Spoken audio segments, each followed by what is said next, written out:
La guerra aérea en el Pacífico fue el escenario de los combates más feroces de la historia.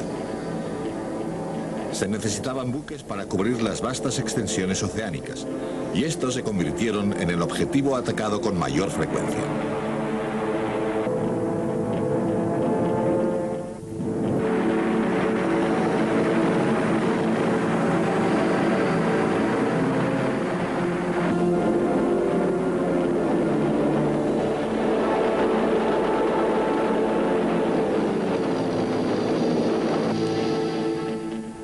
Aviones de combate.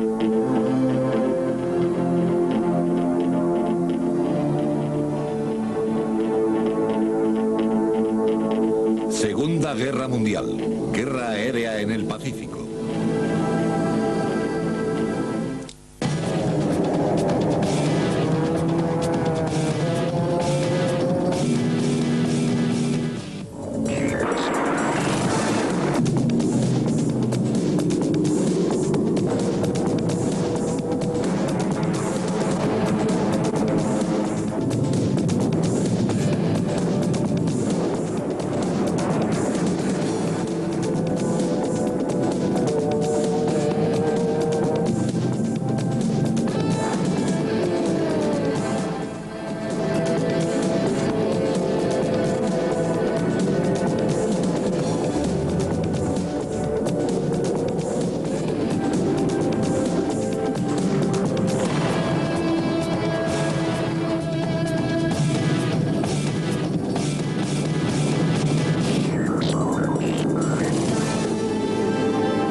La semilla de la guerra en el Pacífico quedó sembrada desde la expansión militar japonesa en China a fines de los años 30.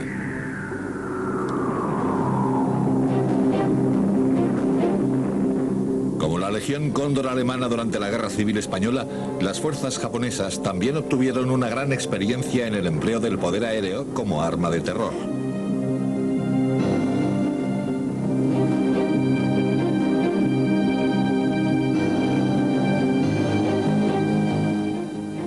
Era inevitable que tal expansión territorial en el Pacífico provocara una guerra con Estados Unidos, cuyas fuerzas en la región estaban muy mal preparadas para este desafío. Pero aún así, para los japoneses, la única posibilidad de eliminar el poder militar norteamericano era golpear lo antes posible.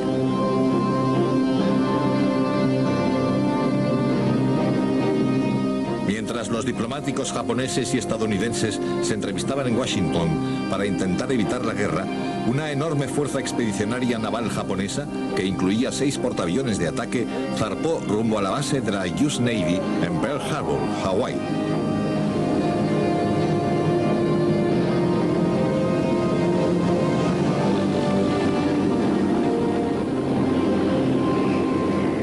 La mañana del 7 de diciembre de 1941, casi 300 aviones navales japoneses se lanzaron sobre ella en 2 oleadas.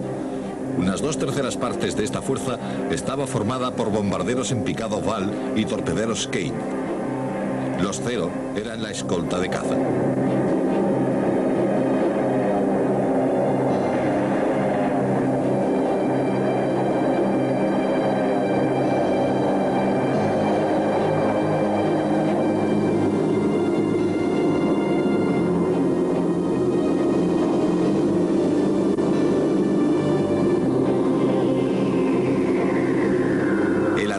Logró la sorpresa total.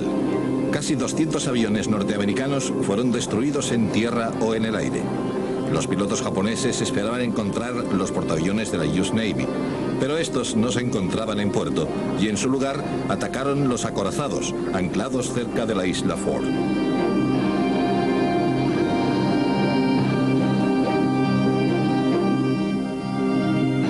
Se hundieron o resultaron gravemente dañados. Muchos otros buques también fueron destruidos. El costo total para los japoneses fue de solo 29 aviones. En el instante en que el último de estos se posaba a bordo de su portaaviones, a primera hora de la tarde, Estados Unidos ya había entrado en guerra. La sorpresa estratégica no fue menor para los británicos en el sudeste asiático.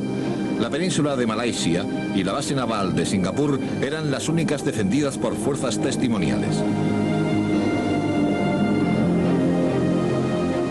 El mismo día del ataque a Pearl Harbor, las fuerzas japonesas desembarcaron en el norte de Malasia y avanzaron hacia el sur.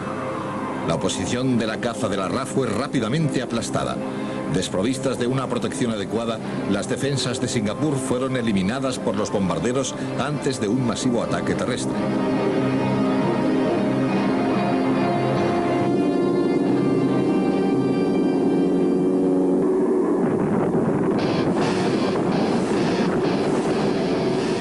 Como refuerzo se envió un acorazado y un crucero de batalla que fueron hundidos rápidamente con gran pérdida de vidas por bombarderos japoneses con base en tierra. Singapur se rindió el 15 de febrero de 1942.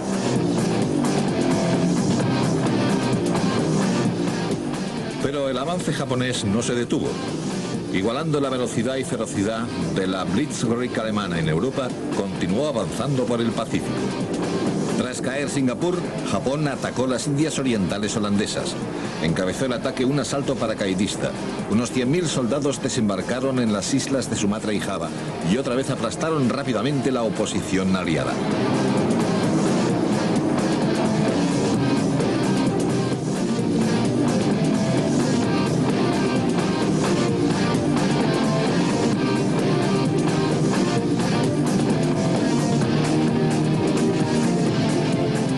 La captura de las Indias Orientales dejaba a los bombarderos japoneses a distancia de ataque de las ciudades del norte de Australia. Un ataque de este tipo tuvo lugar el 19 de febrero de 1942, con un bombardeo sobre el puerto de Darwin que causó el hundimiento de una docena de buques y grandes estragos en la ciudad.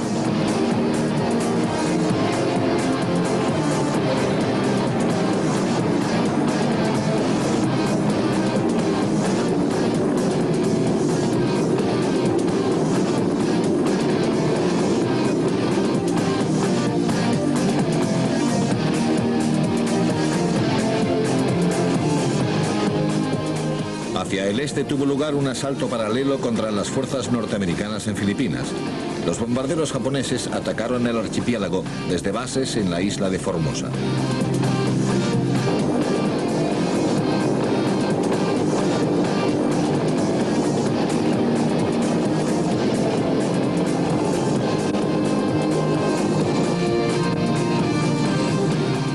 El plan de ataque preveía una serie de ataques contra los campos de aviación estadounidenses esparcidos por las islas. El asalto anfibio contó con el apoyo de los buques de guerra de la Armada Imperial japonesa.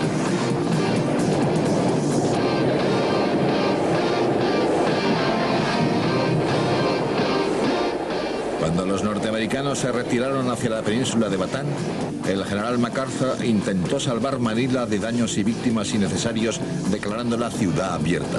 A pesar de ello, los japoneses sometieron a la ciudad a una serie de intensos ataques aéreos. Por todas partes fueron cayendo cadenas de islas.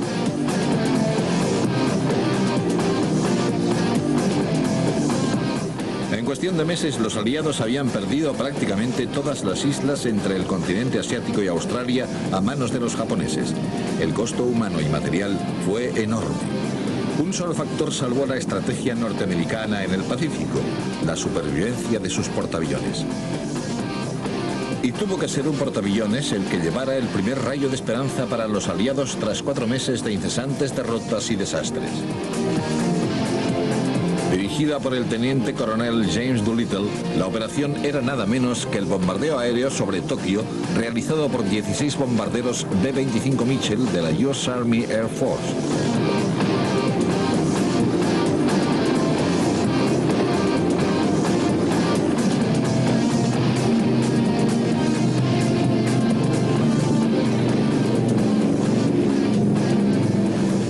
La mañana del 18 de abril de 1942 despegaron del USS Yorktown, recorrieron los 1000 kilómetros hasta Japón y entraron en la historia. El bombardeo de Tokio causó pocos daños materiales y todos los aviones se perdieron en aterrizajes forzosos en China, pero el efecto en la moral estadounidense fue enorme.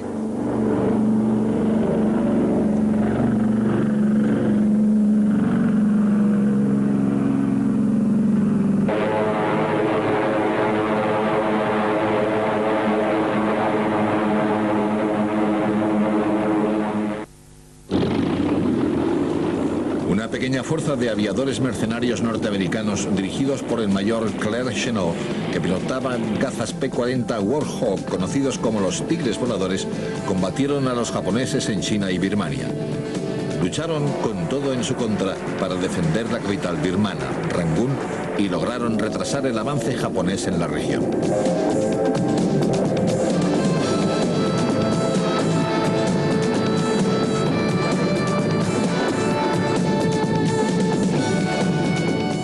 Cuando los aliados fueron expulsados de Birmania, los campos de aviación del norte de India se utilizaron para reabastecer a los nacionalistas chinos que combatían a los japoneses en el suroeste de China. La operación implicaba la creación de un puente aéreo masivo sobre la cordillera del Himalaya. Este puente resultó providencial durante las últimas fases de la guerra, cuando los aliados pasaron a la ofensiva contra Japón.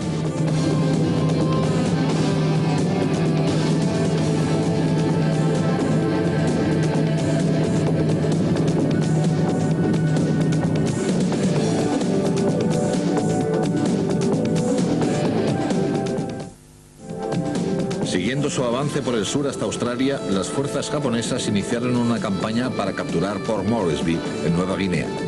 Ello conllevó el primer choque importante en el Mar del Coral entre sus fuerzas y las de la US Navy.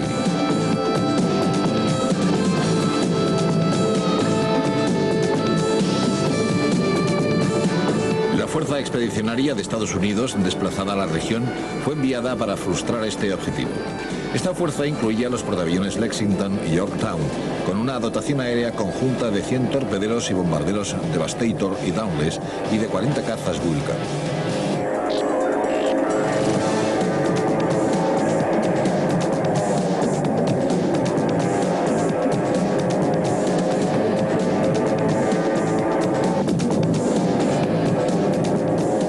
Su objetivo era un grupo de invasión japonés que totalizaba 70 buques.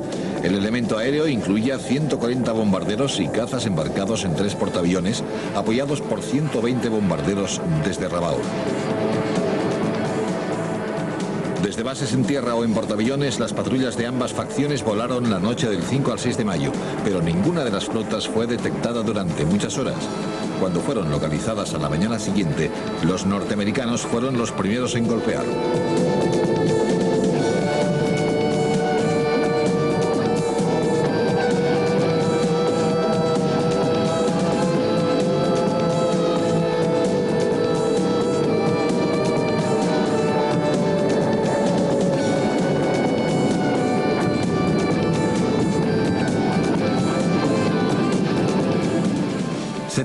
Devastator y Dauntless bombardearon y hundieron el portaaviones ligero Shoho.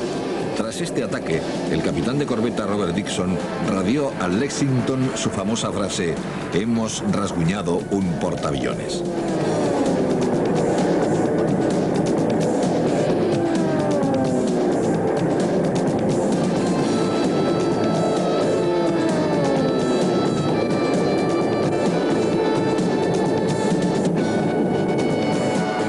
Al día siguiente, los bombarderos japoneses contraatacaron bombardeando 2 portaaviones estadounidenses. Gravemente dañado, el Lexington tuvo que ser hundido por torpedos norteamericanos y se convirtió en el primer portaaviones norteamericano perdido en la guerra. Como venganza, el portaaviones japonés Shokaku fue gravemente dañado. Ambos bandos se retiraron y se pospuso la invasión. La del Mar del Coral fue la primera batalla naval de la historia combatida totalmente por la aviación, ya que los barcos de guerra enemigos no llegaron a verse ni a dispararse entre sí.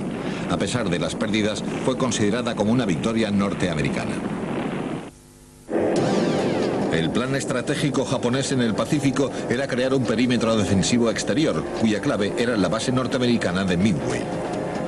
Sabían que cualquier batalla para derrotar a la flota del Pacífico de Estados Unidos tenían que librarla y ganarla durante 1942, antes de que diera fruto el programa de construcción naval norteamericano.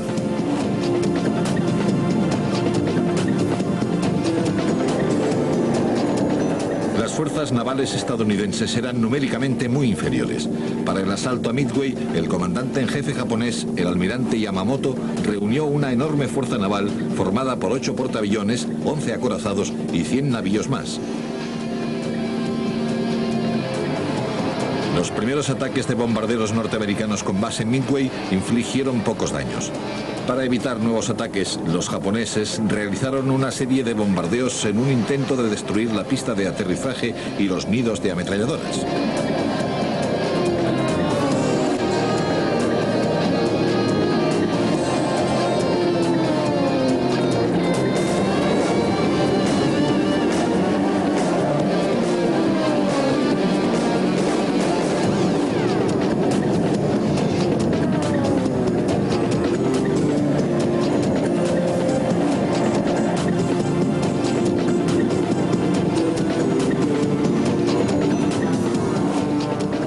A primera hora del 4 de junio fue avistada la flota japonesa y los norteamericanos lanzaron sus ataques. Una primera oleada de 2 escuadrones de Devastator fue totalmente aniquilada. Un posterior ataque de bombardeos en picado Dowles tuvo más éxito, bombardeando y causando graves daños a 3 portaaviones pesados japoneses, el Soryu, el Kaga y el Akagi. Ambas facciones atacaban y contraatacaban.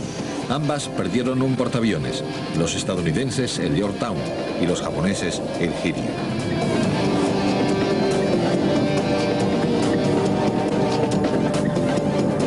Una de las batallas decisivas de la historia, Midway, marcó un giro decisivo de la guerra en el Pacífico y confirmó al portaaviones como buque capital de las flotas. Japón perdió 4 portaaviones pesados y con ello su dominio naval en el Pacífico. Sin tanta oposición, la flota norteamericana pudo empezar a frenar el incesante avance japonés.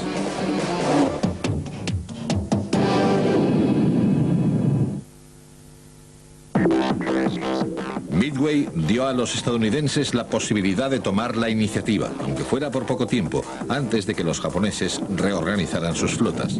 En agosto de 1942, una fuerza expedicionaria de Estados Unidos, que incluía 3 portaaviones, desembarcó a 19.000 marines en la isla de Guadalcanal, en el archipiélago de la Salomón. Los japoneses enviaron una fuerza escoltada por portaaviones y con el apoyo de la aviación desde tierra para recuperar Guadalcanal. A pesar del constante ataque aéreo y terrestre y el bombardeo naval, los marines lograron construir una pista de aterrizaje en la isla. En una semana, Henderson Field estaba abierto para las operaciones de vuelo.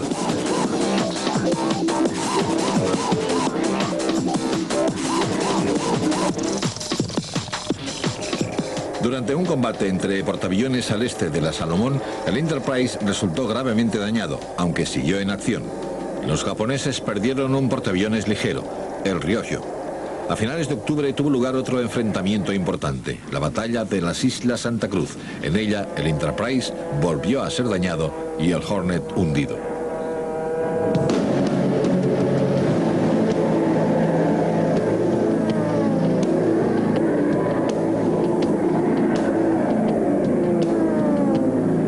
En este aspecto, las bajas de portaaviones de los norteamericanos superaban las de los japoneses. Pero como el objetivo norteamericano era que la flota imperial japonesa no interfiriera en los desembarcos de Guadalcanal, misión que consiguieron, las batallas de las Islas Salomón deben ser consideradas como una victoria estratégica estadounidense. Los pequeños archipiélagos de las islas Gilbert, Marshall, Carolinas y Marianas en el Pacífico Central formaron la siguiente fase de la guerra. Las operaciones para capturarlas siguieron un modelo establecido que se conoció como campaña de isla en isla.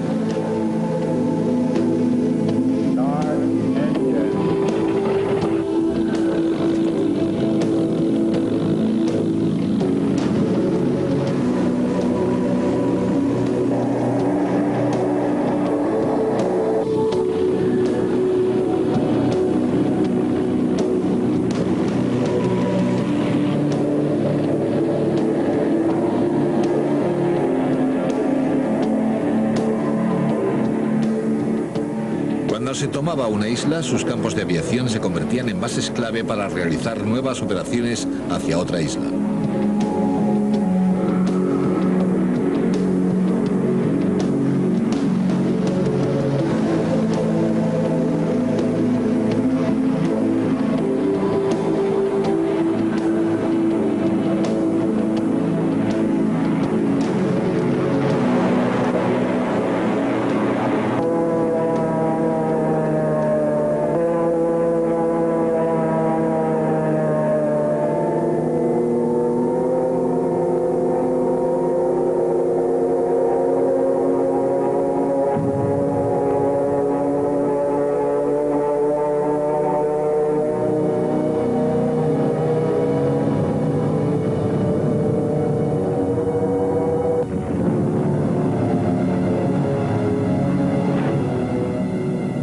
Tras reducir las defensas japonesas con bombardeos aéreos y navales, las tropas norteamericanas desembarcaban. La aviación embarcada también apoyaba a las tropas durante los asaltos.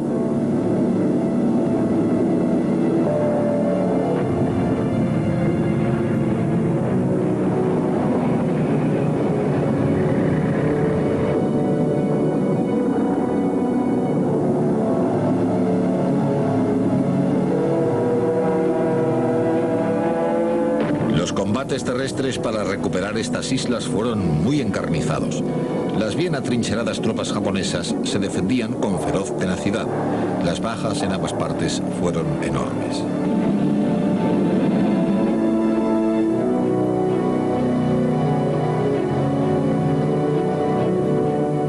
Una vez tomada y afianzada una isla, la brigada de construcción de los marines se puso manos a la obra. Su misión era la de construir un campo de aviación tan pronto como fuera posible, desde donde realizar nuevas operaciones.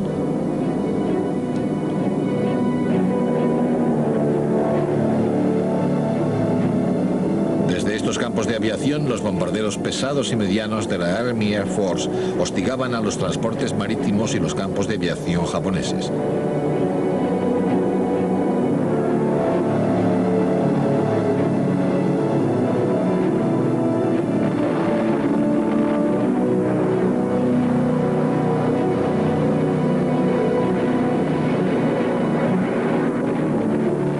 La reducción de las guarniciones japonesas en estos grandes archipiélagos entre noviembre de 1943 y febrero de 1944 conllevó una retirada temporal de la Fuerza de Portaaviones de Estados Unidos para reagruparse para la siguiente fase, el avance por el suroeste del Pacífico.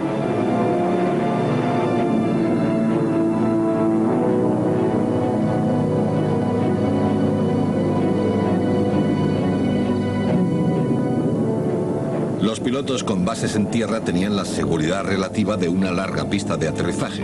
Para los pilotos de aviones embarcados, la tarea no era siempre tan fácil y los accidentes se cobraron bastantes bajas.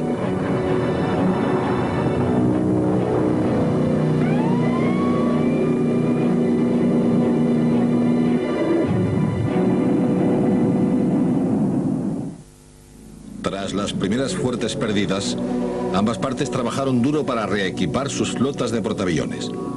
A pesar de la llegada de nuevos aviones navales, lo que le faltaba realmente a la Armada Imperial eran pilotos expertos, y sus sustitutos no pudieron hacer mucho contra los nuevos y muy superiores aviones de Estados Unidos, el Hellcat y el Corsair.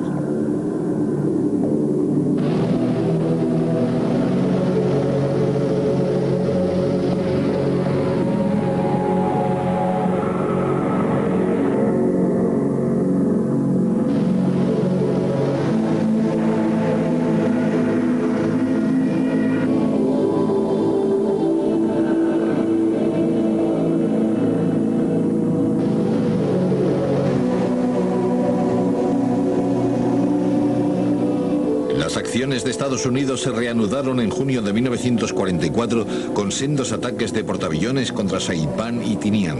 200 Hellcat destruyeron 40 aviones japoneses.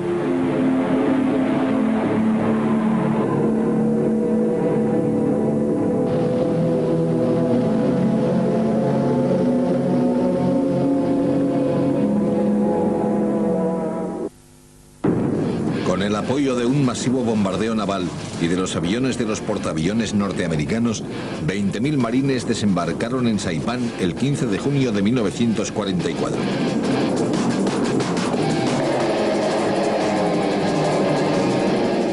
Con la concentración de poderosas fuerzas navales de ambas facciones, se había puesto el escenario para el mayor choque naval de la historia entre portaaviones, la batalla del Mar de Filipinas.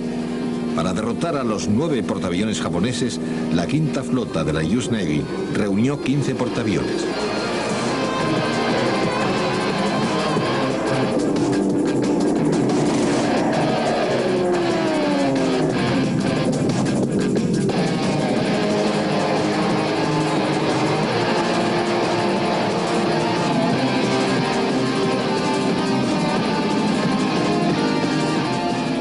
La flota móvil japonesa estaba a punto cuando se produjeron los primeros enfrentamientos. pero no estaba en absoluto preparada para las dimensiones de la derrota que sufrió.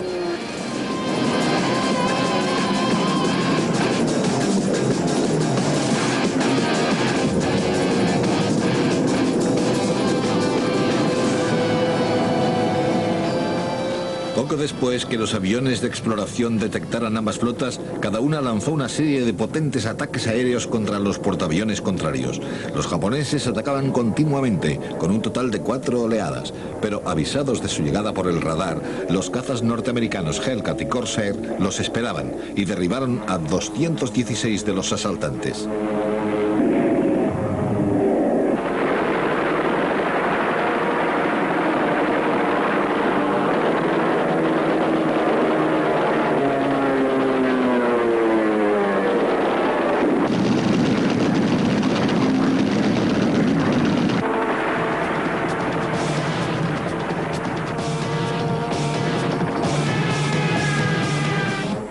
Ahora le tocaba el turno a los ataques estadounidenses. Más de 210 aviones, divididos en 6 grupos, atacaron a la flota japonesa.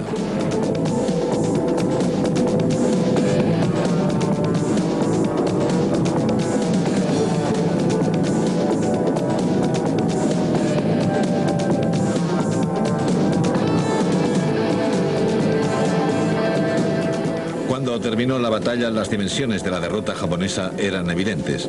Para la Armada Imperial fue un desastre. Además de la pérdida de casi 350 aviones, se habían hundido 3 portaaviones. Ningún portaaviones norteamericano resultó dañado. No es extraño que a esta desigual batalla se la llamara el tiro de pichón de las Marianas.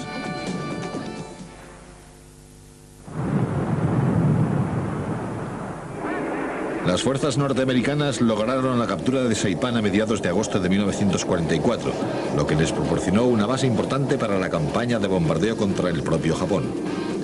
La captura de Guam y Tinian significó el fin de la campaña norteamericana en el Pacífico Central.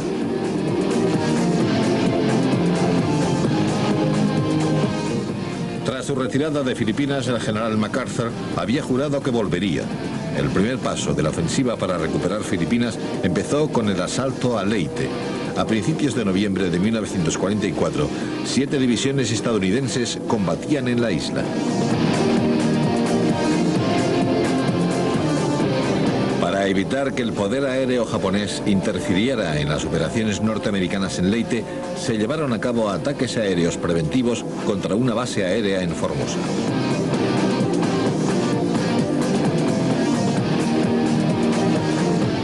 Los barcos de guerra norteamericanos tuvieron que enfrentarse a una nueva arma.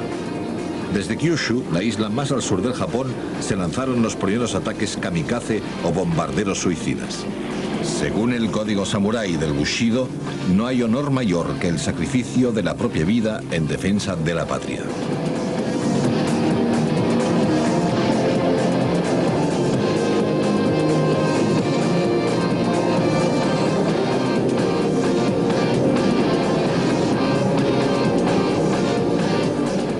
El último choque entre fuerzas de portaaviones estadounidenses y japoneses tuvo lugar en la batalla del Golfo de Leyte, a finales de octubre de 1944.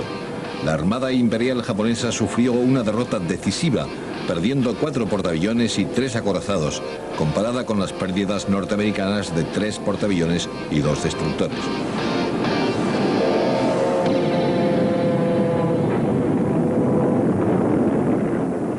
La batalla significó el declive de la Armada japonesa como fuerza de combate potente y equilibrada. Con el poder naval de Japón virtualmente eliminado, el resultado final de la guerra no ofrecía ninguna duda. En China, Birmania e India, los aliados realizaban importantes avances para expulsar al ejército japonés. Los bombarderos pesados B-29 entraron en servicio en abril de 1944 y se utilizaron por primera vez en este escenario. Más de 700.000 trabajadores fueron empleados para construir 9 enormes bases para los B-29 en China e India.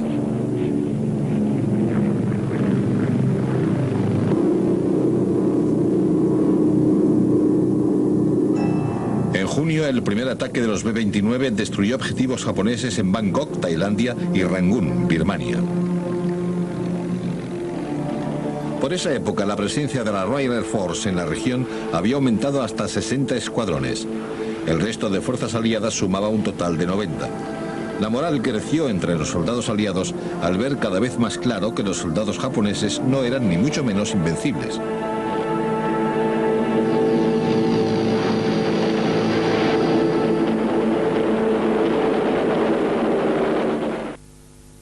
La captura de las Marianas permitió a los B-29 bombardear Japón, pero la oposición de los cazas japoneses ante estos ataques surgió desde las bases japonesas en la isla de Iwo Jima.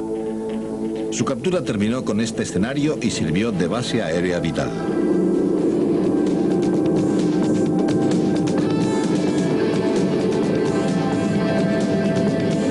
Antes del asalto terrestre, los bombarderos B-24 Liberator de la US Army Air Force eliminaron las defensas de la isla.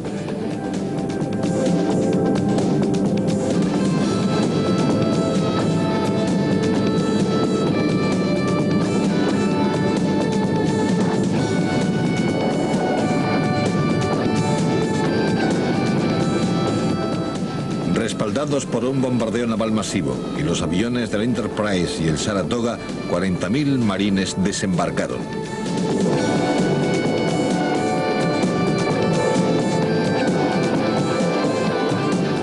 En el mar, la fuerza expedicionaria sufrió un fuerte ataque kamikaze.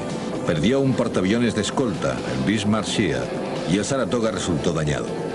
Los artilleros navales y los cazas norteamericanos derribaron casi 400 aviones japoneses.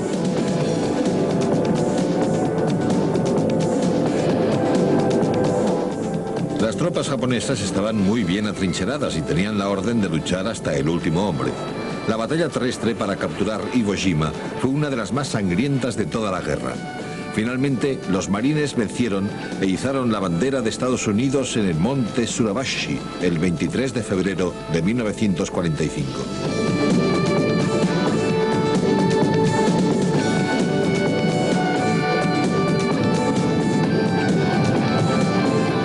Los ingenieros pronto entraron en acción para construir una pista de aterrizaje. A solo 1.200 kilómetros al sur de Tokio, Iwo Jima podía ahora recuperar a los bombarderos B-29 tocados que volvían de Japón. Y, más importante aún, Japón estaba ahora al alcance de los cazas de escolta Mustang.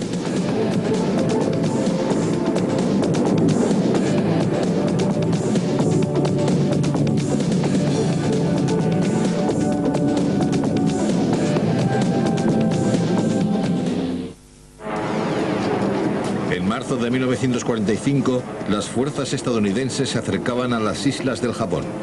El siguiente paso era la invasión de la isla de Okinawa, que implicaba un asalto masivo y una fuerza de apoyo solo superados en tamaño por los desembarcos del día D en Europa.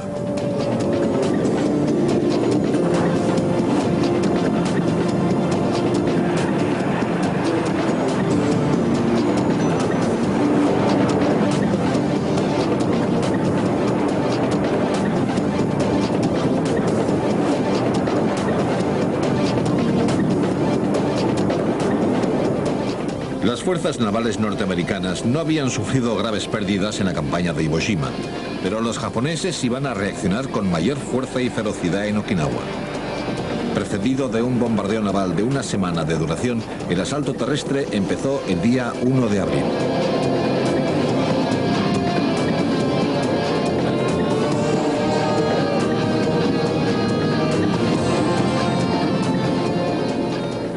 Okinawa fue quizás la mayor campaña naval y aérea de la historia. Los buques de guerra de la US Navy que apoyaban los desembarcos sufrieron intensos ataques aéreos por más de 4.000 aviones japoneses, en misiones suicidas o convencionales. Al terminar la batalla, en julio de 1945, casi 2.500 habían sido destruidos. Estados Unidos había perdido 33 barcos y 120 más sufrieron daños importantes. La fase final de la Guerra del Pacífico llegó con la campaña de bombardeo estratégico contra Japón. Los B-29 de la US Army Air Force quemaron y arrasaron literalmente Japón. El coste en dólares fue enorme y quizá sin los grandes bombardeos, el coste humano para las dos partes en una invasión en Japón por tierra hubiera sido aún más terrible.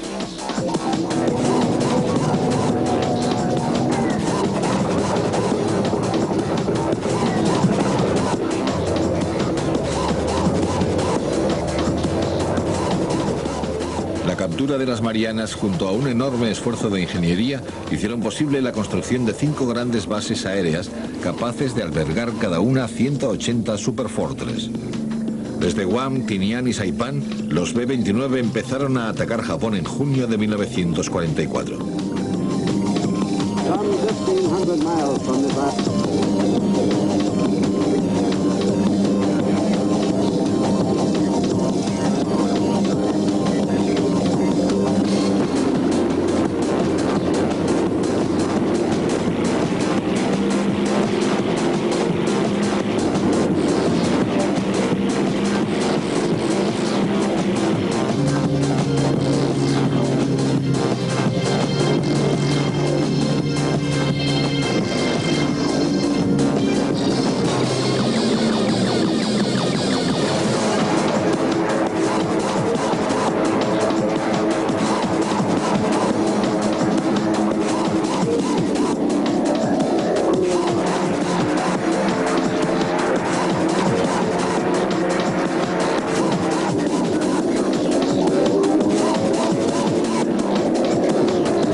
Los ataques diurnos contra objetivos estratégicos, como los centros militares e industriales japoneses, dieron paso a masivos ataques nocturnos con bombas incendiarias contra ciudades importantes a partir de marzo de 1945. Cientos de kilómetros cuadrados quedaron reducidos a cenizas.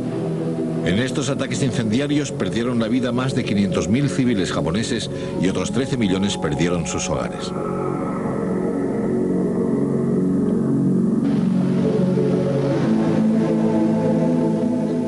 A pesar de la enorme masacre provocada por las bombas incendiarias, los norteamericanos lanzaron una nueva y terrible arma, la bomba atómica, para acabar de convencer al mando japonés de su derrota.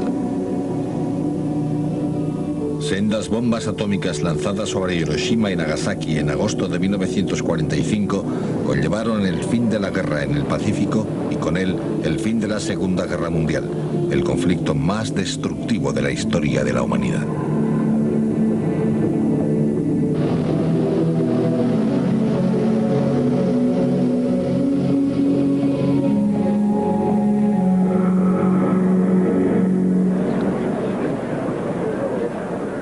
Presidió la ceremonia de rendición a bordo del acorazado Missouri el comandante supremo aliado en el Pacífico, el general Douglas MacArthur.